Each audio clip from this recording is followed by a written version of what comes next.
Si Groot ay tinatrate na parang isang hari, ngunit dahil siya ay napakamatakaw, siya ay pinalitan ng isa pang mas malaking halaman. Si Groot ay nilalamig, ngunit kinuha ng mga robot ang kanyang kumot at inilagay ito sa bagong halaman. Pareho silang bumagsak sa lupa. Nabasag ang kanilang mga base ngunit natuklasan ni Groot na mayroon siyang mga paa. Tumayo siya at natutong maglakad. Lumabas siya at nagplanong magtayo ng bahay na matitirhan.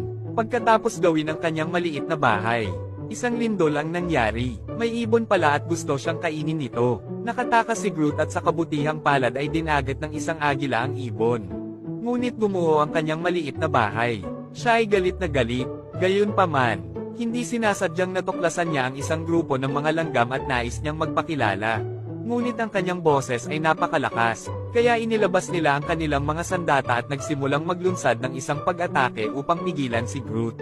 Pinutektrahan lamang ni Groot ang kanyang sarili. Napautot siya at may lumabas na dahon. Ito ay isang pagkain para sa maliliit na langgam, at sinimulan nilang kainin ito. Nagkaroon ng ideya si Groot. Tumakbo siya patungo sa malaking puno at kumuha ng isang tumpok ng dahon para ipakain.